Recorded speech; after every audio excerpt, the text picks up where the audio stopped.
Hi, I'm Judy Farrell and this is the Chai Sessions, my podcast for Merchant City Yoga, where I talk with yoga pals old and new, trying to understand better what it is we're doing when we practice yoga and why we do it. In this edition of the Chai Sessions, I'm talking to good friend and yoga philosophy maestro, James Boag. He's a regular here on the podcast and for many of you probably needs no introduction. But for anyone who hasn't met him yet, I first met James way back in 2011 when I was practising at what was then the Ashtanga Yoga Research Institute in Mysore, South India, and he was teaching yoga philosophy nearby. Originally from Yorkshire, James has a master's in Sanskrit. Working with the original Sanskrit texts, he skillfully brings the timeless wisdom of the traditional scriptural teachings of yoga into the context of our everyday lives. He's been teaching yoga since 2003 and leads programs on applied yoga philosophy around the world since 2009. In this conversation, I ask James about the relationship between two of the best-known yoga texts, the Yoga Sutras and the Bhagavad Gita. We talk about how each is presented in a different form. The Yoga Sutras is ultra-distilled and the Bhagavad Gita is presented as a poem. And how there's a different purpose for these two texts too. The Bhagavad Gita is considered to be a distillation of all of the teachings of the Upanishads, so it's got a much broader scope and is much more elaborate, whereas the Yoga Sutra concisely defines and encodes the foundation principles of yoga. James tells me they also have a lot in common. They're both considered key foundation texts in the Yoga Shastra. They're tried and tested over time. They tell us about the reality of what it means to be a human, and they both remind us that there's something more. James's perspective, in terms of basic yoga method, is it's the same yoga. He says it's not about believing anything. It's giving us a framework to put things to the test, to follow the path laid out and see what happens. I start by asking James to talk about the timeline of the Yoga Sutras and the Bhagavad Gita. And of course his answer is rich in the teachings of the Indic tradition, where ideas about time and authorship are very different from those that we might have. I really enjoyed this conversation, and as always there was so much more we could have talked about, and I hope you enjoy it too. Well, I'm really delighted to welcome James back to the sofa here in the studio, and rather than give a big introduction, I think we'll dive straight into our conversation today. Everyone knows who you are. Can't remember how many times you've been on the podcast now. 3 or 4, but maybe I'll count. Yeah. We'll check. And what I thought, James, we would talk about today is, weirdly, a couple of times now in the last couple of weeks, I have read that the Yoga Sutras is based on the Bhagavad Gita. And so I thought that was a really interesting conversation to kind of unpack a little bit. And so I thought the first thing I would ask is maybe to talk a little bit about each of those texts with regards to the timeline of when they came about and what the context around them coming about was. Okay, right. Well, so one can read all sorts of things these days, yeah? So one thing with regards to timeline, when we look into the Indic tradition, it considers time in a very different way to the way that is quite prevalent in the world today. Time is cyclic, and the people or the beings or the rishis, those who are involved in the composition of these texts, are yogins, real yogins, established in yoga. And so, as is made very clear in, for example, the 3rd chapter of Yoga Sutra, such beings are not subject to the same limitations of time or space as we are. So, for example, Vyasa, legendary seer, he wrote the commentary on the Yoga Sutra. Yes. Or the first canonical commentary on the Yoga Sutra is attributed to Vyasa. Vyasa is also the person who is said to have compiled the Mahabharata, in which the Bhagavad Gita is given. Now, the author, or let's say the seer, who gave us the Yoga Sutra is Patanjali. Traditionally, in Indic studies, Patanjali is invoked also by people who are studying Sanskrit language. So when I was studying Sanskrit in India, with many of my teachers, we might sing an invocatory chant to Patanjali before we start studying the Sanskrit language. And there's the idea that this Patanjali is the most eminent of sages, of rishis, because he gave us 3 amazing resources. He gave us the teachings on yoga for our mind and our psyche and the whole realm of our conscious awareness and experience. He also gave us the treatise on Ayurveda for our physical well-being and our energetic well-being. And he also gave us the Mahabhashya, the great commentary on Panini's Ashtadhyayi, basically the greatest commentary on the Sanskrit language, on the Sanskrit language. This is attributed to Patanjali. Now, some people say this can't be the same Patanjali. But other people would say, no, this is not an ordinary human being. This is a Maharishi. So he can incarnate at any time he needs to take care of whatever work he thinks is important to take care of. So this is just by way of introducing the idea that within the tradition, there are very different ideas about time and about authorship than the ones that we might immediately think of, or somebody might immediately think of. Yes. Now, when somebody says that the Yoga Sutra is based on the Bhagavad Gita,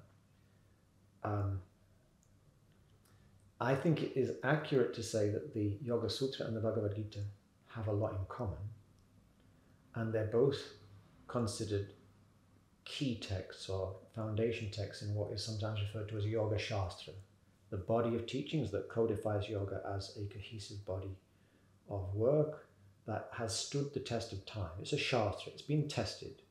It doesn't mean it's the definitive last word on everything, but the things that are set out, they've been tried and tested, you can count on them. They've been proven in the furnace of time. The teachings that we find in the Bhagavad Gita and in the Yoga Sutra, they have been very thoroughly proven and tested. And as I've already said, and I'll probably reiterate, it's the same yoga, I would suggest, that is being taught. Okay. Patanjali gives us the Ashtanga Yoga, which is also called Raja Yoga, the royal path. Krishna in the Bhagavad Gita tells us, this yoga I'm teaching you today, Arjuna, he addresses the student, is the way of the Rajarshis, the way of the person who is a Raja, a sovereign, and also a Rishi. So it's also teaching the Ashtanga Yoga in the Bhagavad Gita. Now, with regards to the timeline, this is not not something that I've ever been particularly bothered by. My friend Bill Wharton, who last year, after 24 years working on it with our mutual Sanskrit teacher in Thailand, Ajahn Tassani Sinsakun, in the beginning, the introduction of the Bhagavad Gita translation, they talk about the date of the Gita. And they say, even amongst people who've given a lot of attention to this, there is dispute. But this is what I would suggest. They belong to the same general era, which is more or less a couple of thousand years ago, give or take 3 or 4 or 5 centuries. These 2 texts came into being in the form that we still have access to them today. So let's just say, for argument's sake, more or less 2,000 years. It could be a couple of 100 years less or more, or even up to 400 or 500 years less or more. But nonetheless, this is something extraordinary. I'm a native of the United Kingdom. My first language was English. We only have a handful of texts going back more than a few hundred years. We don't have anything like the Sanskrit tradition. No. Which English texts have survived more than a few decades? For example, I do like some Shakespeare plays. There are some Shakespeare plays that are always in production somewhere in the world, like Hamlet, for example. Why? Because it's telling us something that's real. It's telling us about the reality of being a human being. And so it's still a lot of interest in it 400 or 500 years after it was first written down. So the Yoga Sutras and the Bhagavad Gita, they are addressing the perennial concerns of what it means to be a human being. They are different. Sutra, it's the ultra-distilled form. The Gita means song. It's a poem. It's also, poetry can condense information, yeah? It can pack in so much suggestion. But the sutra is almost like a formula. It's like a mnemonic. It's ultra, ultra, ultra distilled. So these are two of the tactics that the great rishis used to distill and codify vast bodies of practical, useful information. So verse form is what we find the majority of Sanskrit literature in. And the most common meter has 32 syllables. It's 4 lines of 8. And what researchers have found is that these 4 lines of 8, relatively speaking, are easy to commit to human memory. And I've noticed even in English, poetry that's written in lines with 8 beats, it's relatively easy to commit to memory. So the Bhagavad Gita is mainly in the Anushtubh meter. Here and there is another meter with longer lines. And that creates this contrast, and that contrast also aids memory. The Gita, 700 verses, it'll take you about 3.5 hours to recite. Yoga Sutra, you can recite the whole thing in 20 minutes if you're going quickly. So it's very, very distilled. And there is a different purpose for these two texts. Okay. The Bhagavad Gita is considered in the tradition the distillation of all of the Upanishads. So it's got a broader scope, whereas the Yoga Sutra is specifically defining or encoding the foundation principles of yoga in a very thorough way. My teacher used to one time when I was studying with my teacher, my first meditation teacher, Larry, back in Thailand, one of the students said, he'd been talking about the idea of God, and somebody said, this is in Thailand, a Buddhist country, and one of the students was saying, you know, this idea of God who loves human beings, you know, if that was really the case, wouldn't they have given us a guidebook to this thing of a human life? And my teacher said, there is a guidebook. It's called the Yoga Shastra, and you're already studying it. In the Yoga Sutras, the Bhagavad Gita, you get the Yoga Shastra, and it's about how to live a human life. But in the Yoga Sutra, it's not about believing anything. It's giving us a framework to put things to the test, to test out reality, to test out our own powers and lenses of awareness and check, are they clean? Are they clear? Are they working cohesively? Have I become subject to patterns and tendencies that tend to distort and disperse my thinking?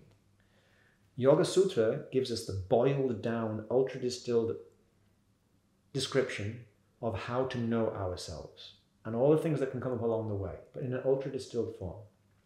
In the Bhagavad Gita, we find the same teachings, except we find additional teachings that broaden the scope of the teaching. Right. And it's poetry. So we get a lot more re-emphasis and reiteration. And certain topics are dealt with in much more depth, or much more, let's say, they're more elaborate, more elucidated in the Gita. But the Gita has a vaster scope than the Yoga Sutra. Okay. But in terms of the basic yoga method, it is the same yoga. It is Raja Yoga. It is Ashtanga Yoga in both texts. In Patanjali, we get the Ashtanga laid out very clearly. But when Krishna develops the method of yoga, all the same things are there. So what then would you say, it leads quite nicely into my next question, which was about what are the common themes, I don't know if I want to use the words threads, given that we're talking about, no, but that run through both texts, both teachings, because like you say, what I think is really cool about them both is it's about being human, isn't it? And the being human hasn't changed in all these years.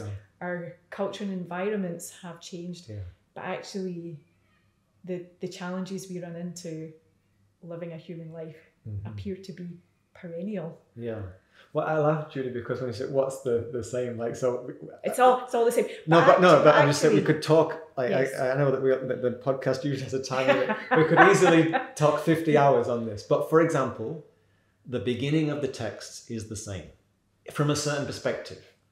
So Yoga Sutra, I said it's super distilled. The first word is Atta, and now. Atta Yoga Anushasanam. And now we'll unfold the sequential presentation of yoga as a shastra. And this Atta is encoding that Patanjali is not the inventor or originator of yoga. He's an Anushasana, it's following on from a tradition. He is presenting the distilled explanation of a tradition that's already been proven. But this Atta, and now what? And now I know that I do not know. Now I realize I'm not in yoga. And perhaps I'm implicit in that. Perhaps I can do something about that. Now yoga can begin. When I acknowledge I don't have it all worked out. Yeah. In other words, sometimes I am my own enemy. There is an internal conflict. Sometimes different parts of me pull me in different directions. And then the Bhagavad Gita, how does it begin? Arjuna Vishada Yoga. Arjuna, he's overwhelmed. Why is he overwhelmed? Because all the rules he's relied on up to this point in his life, they are no longer adequate for the situation he finds himself in. Now I don't know what to do. And now I don't know what to do. And now I realize the things I know, that's only a tiny sliver of reality. So symbolically, we can see the two texts begin with the same qualification. The human being owns and acknowledges, I'm not fully myself yet. I don't know myself that well. I don't know reality that well. And maybe I can do something about that. And able to admit. Yes. That we don't know. Yeah. So I would say they begin. So we're ready. They begin with that readiness to be a student. To say, okay, I don't know. I don't have it all worked out. If I'm really honest with myself, sometimes I've had very strong convictions, then come to realize that conviction was built on the sand. And now I've had some new experiences. I realize, maybe some of my other ideas are not really so well thought through either. So maybe I need to look a little bit more keenly into reality. And then yoga gives us the structure to do that. So in the Yoga Sutra, after Patanjali tells us, I'm going to tell you about yoga, he then gives a definition of yoga, and then he talks about what's happening when we're not in yoga, and then he defines yoga practice. Abhyasa, Vairagya. Krishna says the same thing to Arjuna. Arjuna tells Krishna, how am I going to be able to control my mind? It moves faster than the wind. And Krishna says, it's not easy. It's not going to be like, just go to one asana class and then you'll have the job done. Abhyasa and Vairagya. Long-term, wholehearted, diligent, committed, steady, perseverant effort is the way, Arjuna, is the way student of yoga. They both give us the same method. The basic method is long-term, wholehearted, whole system, diligent, committed, humble, open, discerning practice. They're both super clear about this. So the basic method to cultivate steadiness. Patanjali tells us what is yoga, what is the yoga practice for? To cultivate steadiness. Tatrastito yatno abhyasa. Abhyasa is the effort for the sake of steadiness. Krishna, all through the Gita, cultivate steadiness. Cultivate steadiness. Through the ups and downs are completely normal. At the very beginning of his teaching, Krishna says, when you're a human being, this is 14th verse of chapter 2, when you're a human being, it's completely natural and normal that the contact of your sense powers with their objects will give rise to the pairs of opposites, hot, cold, pleasure, pain, all the rest of them. These things come and go. They are not eternal. So be steady. And if you can cultivate that real steadiness, the human being who excels and is able to maintain his or her center amidst all the whirling wonder of life, that person will be able to recognize their innate capacity to attune to the deathless. You'll be able to actually recognize the part of yourself that's beyond all the coming and going. And this is the same teaching in both texts. And then the method is the same. The qualities you need. Patanjali distills it. Krishna says the same thing. You need to have Shraddha, you need to have Virya. Krishna says the same things. Yeah. He just says it in a slightly more elaborated way. So I have met people who talk about the yoga of the Yoga Sutras, the yoga of the Bhagavad Gita, the yoga of the Ramayana, the yoga of the Puranas. That doesn't really resonate with me. It wasn't the way I was taught. So my teacher was a direct student of Swami Laxmanju, a great Kashmiri saint from the last century. And in the Kashmiri Shaiva perspective, all of the Tantric and all of the Vedic literature, it's all one body of that literature which is helping us. So this is one thing, for me, I just love this about the Indic tradition. Yoga Sutra is ultra distilled. The Yoga Sutra is not like a book that you read and it takes you on a flavorful journey. It's a book, the practice will take you on a very flavorful journey. Yes. But the book's not like a pacey page turner. But if you read Ramayana, the story is just so, for me, it's just so captivating. And if you read the Puranas, or you read Mahabharata, there's so much richness and human flavor and subtlety and nuance and flavor. It's such an invitation. So it's back to your Shakespeare reference again, Yes. isn't it? It's using similar tools. Yeah. But what I find, so this last year I taught an 8-month course on Yoga Sutra. And just now I did a short course that was working with Ramayana, Bhagavad Gita and Yoga Sutra and integrating perspectives from all three. For me, it's the same yoga. In Ramayana, we have this amazing story, and it contains many, many stories, and we can look at it from many perspectives. But that story then, if we look at that in the context of the Yoga Sutra and the Bhagavad Gita, we can see how it is setting forth or inviting us to encounter the same teachings, to wrestle with the same challenging principles. Because these texts, they're not telling us, like, this is how it is. They're inviting us to wrestle with life, to engage with the challenges of what it means to be human. And that actually makes more sense as well, that approach. When you think about, so when we were talking before about the Indic tradition being very inclusive, it makes sense that it wasn't a divisive, well, your yoga, that yoga, this yoga here, that it was all yoga. I mean, coming back to the Kashmiri Shaiva perspective, Abhinavagupta, one of the great masters of the medieval period, some say is the greatest, but Abhinavagupta said things like, all the teachings of all the traditions make up the supreme teaching. All the masters of all the lineages are all playing on the genuine masters. They're all playing on the same team. And they all want the same thing, which is the upliftment of all of humanity, of all of existence. Yes. So for me, like I mentioned, I've never been particularly bothered whether the sutras or the Gita was written first. And I've heard different people say, for example, one of my Sanskrit teachers, H.V. Nagaraja Rao, widely considered one of the greatest living Sanskrit grammarians of recent times, he pointed out in the canonical commentaries on the Yoga Sutra, there is no mention of the Bhagavad Gita. No. And this is very puzzling because in many places the teachings are so similar.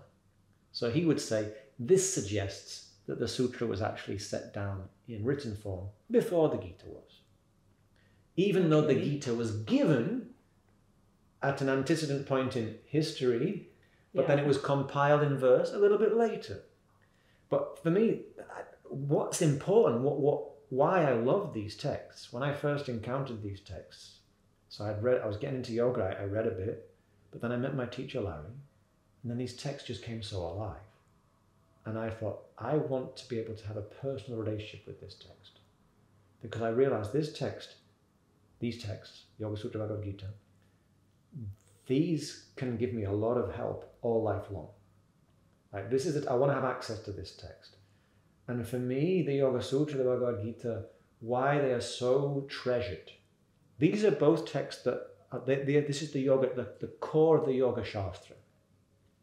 So different yoga schools can go in different directions. Tantric schools often build on the model the Sankhya model that is Patanjali in the Yoga Sutra and the presentation of Bhagavad Gita. They both assume that we're familiar with the Sankhya model of existence.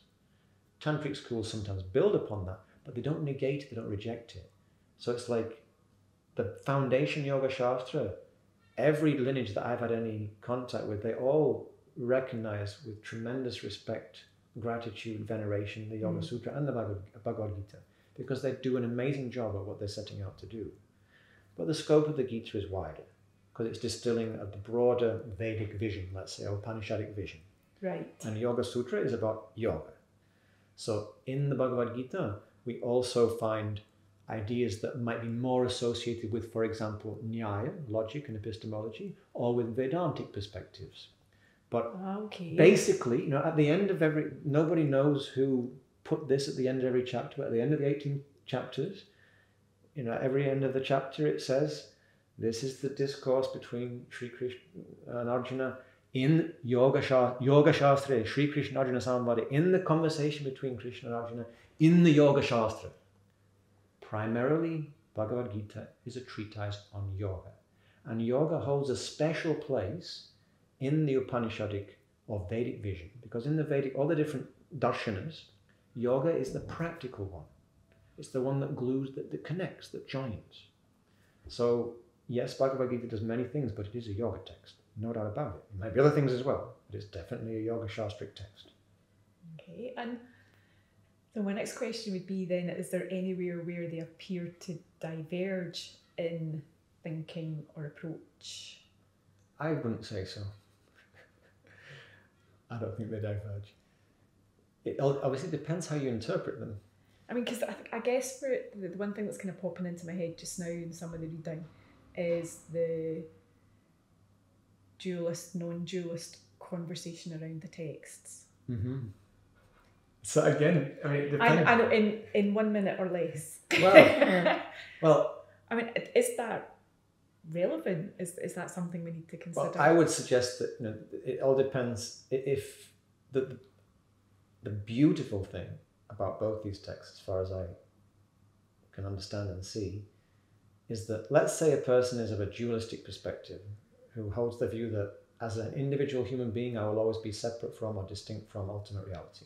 Mm. Or somebody holds the view that I'm a spark of the infinite. Or somebody holds the view, actually, but there's only oneness. All of these perspectives can be accommodated in the Yoga Sutra and the Bhagavad Gita presentation. It doesn't make much difference in the way we engage with the teachings practically.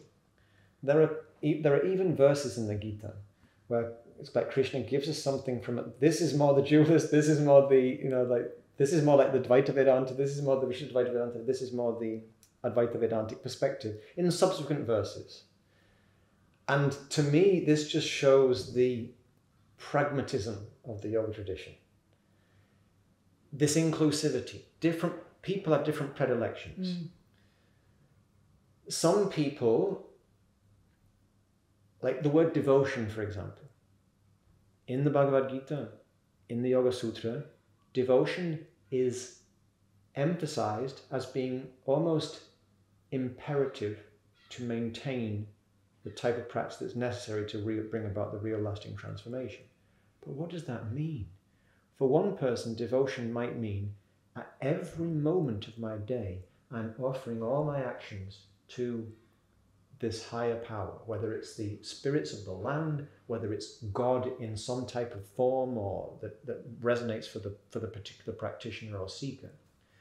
Other people could also be very devoted, but it might not look the same. So sometimes people think devotion means like singing. Like I like to sing kirtan songs. Now, some people say things like, for example, a couple of years ago I was involved in a chorus project in Ireland. And the woman who was heading up this project, she's a trained opera and bel canto singer, born in Ireland but lived in New Zealand for many years. And a few years back, maybe 3 years ago, this woman, Evelyn she's called, she was standing on the edge of Ireland on the west coast looking out at the Atlantic Ocean. And she sees a seal, and the seal is calling. And then this song comes to Evelyn, and it goes a little bit like this. Aroha, ai-o,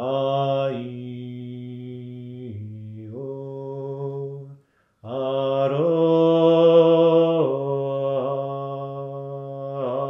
ai-o. And it continues in this lovely lilting melody. Next morning, she gets a call from her brother. She calls him her brother, her Maori brother, who she lived with in the community for many years in New Zealand. And he said, "Sister, I like your new song." And he said, "Well, and he sings it back to her. He says, "Of course it carried, sister." And he says, "Right now," he's in New Zealand, "right now I'm standing looking out at the Pacific Ocean." And he's on a mobile telephone device. "Look, you can see the whales. You can hear them singing." And he says, "Sister, it's really good you're doing the work you're doing. The whales, they are the main mammals of the oceans, and they keep singing their songs. They are devoted to existence. And their devotion anchors the whole planet. It helps harmonize the whole oceans. And this is a planet, the ocean's so important. Sister, who are the main mammals of the earth? We are those mammals now. And we have forgotten to sing our song. So it's good you're encouraging people to sing. But human beings, you need to sing. So in indigenous traditions from all over the world, people sing, people drum, people dance. This is a form of devotion. It's a form of connecting to something beyond my idea of who I am. And this is one way, sometimes people ask me, what is yoga? And what's one way to describe it? But one way we can describe yoga is the constant ongoing process of transforming our understanding of who we are and coming out of the limiting ideas that are confining us. So when we devote to something that's greater than our understanding of who we are, this is a way to invite that dissolving of the confines within which we have falsely limited and defined ourselves. So if I practice, for example, ecstatic drumming, and I get outside myself, this is a type of devotion. If I sing Hare Ram, Ram Ram, Hare Hare, Hare Krishna, Krishna Krishna, Hare Hare, 18,000 times in 24 hours, try it. You'll probably get transported somewhere. Now, this might look like devotion. It is devotion, or it could be devotion. But similarly, the person who is quietly observing the way that different tendencies and habitual thought patterns emerge as they're talking to their children, as they're talking to their spouse, as they're talking to their colleagues, as they're talking to themselves. That also requires a certain type of devotion. The person who is diving into the books and considering these different presentations on ultimate reality from different commentators on the Yoga Sutras and the Bhagavad Gita, this is also a type of devotion. To do anything, Krishna and Patanjali both tell us, practice, long-term, wholehearted, dedicated. It's abhyasa vairagya. You've got to forget about the outcome, give yourself to the process, give yourself to the exploration for a long time. That is devotion. But what is the devotion has to be from the heart. There are so many beautiful stories in so many traditions. One is in the poetry of Rumi. One of his there's the story of Moses and the shepherd, and the story goes. It's very, very beautiful. But very briefly, Moses is there in the desert and he sees a shepherd praying to God and asking, he's a shepherd, he's got wool, he's got milk, yeah? He's saying to God, let me knit you some socks. Let me offer you some milk. And Moses comes out like, you're blaspheming. This is the God that made the whole planet. He doesn't need some of your milk. He made the sun, he doesn't need socks to stay warm. And the shepherd is all like, he feels very perturbed. Moses says, pray properly, and off he goes.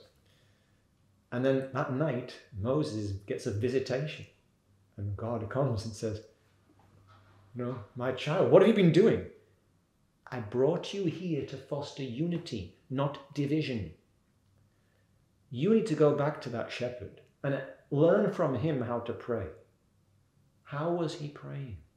He was praying straight from his heart. Woolen socks, warm milk, that is his way of giving back to everything around him. He is a dear devotee to me. So go find him tomorrow, apologize, and observe how he prays. Because the prayer that comes direct from the heart, that is the genuine devotion. So to be devoted, I like singing. If I don't sing, it's almost like I'm harming myself. But some people, they love to be devoted in a different way. You have to practice in a way that you love. It's from your heart. It's your whole being pulsating. So when we devote to something greater than the sum of our parts, this is the genuine devotion that makes the whole field around us sing, because that's what Bhagavad Gita means. Gita means song. Bhagavan means totality. The teachings of yoga are intended to help make the whole field sing, not just the individual field.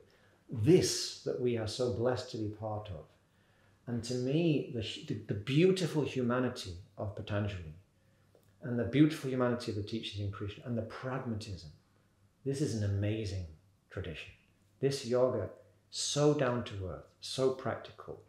Test it. Do what Patanjali lays out. Follow that path of practice, see what happens. Follow the path of practice that Krishna lays out. And then, I think, then you say, oh, this yoga of Yoga Sutra, yoga of Bhagavad Gita, the yoga of Ramayana. In Ramayana, it's an adventure. Rama has to go on an adventure. The individual soul has to go on an adventure to recognize itself, to claim its true place as the sovereign. And Krishna in the Gita, this is the yoga of the Raja Rishis. Patanjali gives us Raja Yoga, Ashtanga Yoga, that you have to become the sovereign of your own life. We are experiencing, most of us, I think it's fair to say, division within this field. Some parts of us pull in one direction, some parts of us pull in another direction. The realm is in a state of confusion and chaos and disintegration. So the sovereign, Krishna tells us, you are the sovereign of your life. You are responsible for your experience. So you have to get up, stand up, and wrestle with the reality that you've been getting in your own way. And then humbly, steadily, patiently. And it's a lot to digest. When I notice, I'm 46 years old. I've been practicing yoga that was called yoga for 25 years or something. But I started practicing much sooner in some ways. I already had daily practices going back to my early teens. And still, it's like, oh man. It's hard. And I see, I've been getting in my own way. Yeah. I've been attached to a false idea. I've been attached to a false idol, whatever it might be. I have this limitation. That old idea is still scuppering the way I would like to be in the world.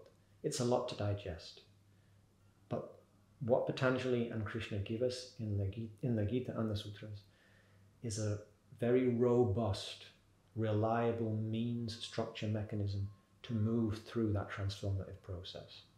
And the amazing thing is, yoga primes us for the challenge. We get that experience of samadhi, of integration, and then it prepares us for the next layer of challenging integrative work. Okay, here I am. So I observe, okay. I observe, I have these tendencies are here, okay. And slowly, steadily, we keep practicing. And they both remind us that there's something more than the ideas we have about ourselves. So they invite us to keep at it, but with a lightness. Smilingly, Krishna gives the challenge, gives the teacher on the battlefield. Arjuna is, I don't know what to do. I'm your student, give me your shelter. Macho Arjuna, the great warrior. He collapses on the floor, his hair's standing on end, his throat's parching dry. His magical bow falls from his hand. I don't know what to do. And Krishna smilingly. And that's the idea, like the voice of the divine, if you like, is not going to come at you with negative self-talk. It's not going to come at you with a blame game. It's going to give you that. With a judgment. It's going to give you that. It might be quite direct, but it's going to be encouraging. It's not going to be condemnatory. It's going to give you a clear path forwards. But our task is to actually listen to it and humbly get on with following that call of the inner conscience, the inner pilot. Therein lies the challenge, eh? Yeah. So James, I have just got so many more questions, but I think that's a really nice place to stop this conversation. And so beautifully brought it full circle as well to how inclusive and broad and vast the yoga teachings are. So thank you. Thank you, Judy. Very much. It's like I always, since the first time I came to Merchant City, I always felt you have such a welcoming environment that really embodies that spirit of yoga for anybody. The teachings meet us where we are. And as we keep looking into Yoga Sutra, into Bhagavad Gita, I think there was miracle mirror texts. Like in folk stories, it was even some of the Disney films, they have mirror, mirror on the wall. Yeah. There's the magic mirror. This is a great text. You look into it, and it will show us where we are. So we keep looking into these texts. They've just got so much practical guidance. So I'm super grateful to have their support in my life and also recognize yeah, it's the path keeps unfolding. Yeah, we need a mirror. We need to. Yeah. We need that. So thank you very much. Thank you, Judy. Until next time. Yeah, thanks for having me. Thank you. I loved this conversation with James. The pragmatism and inclusivity of the yoga tradition really shines through in the way he speaks about the Yoga Sutras and the Bhagavad Gita.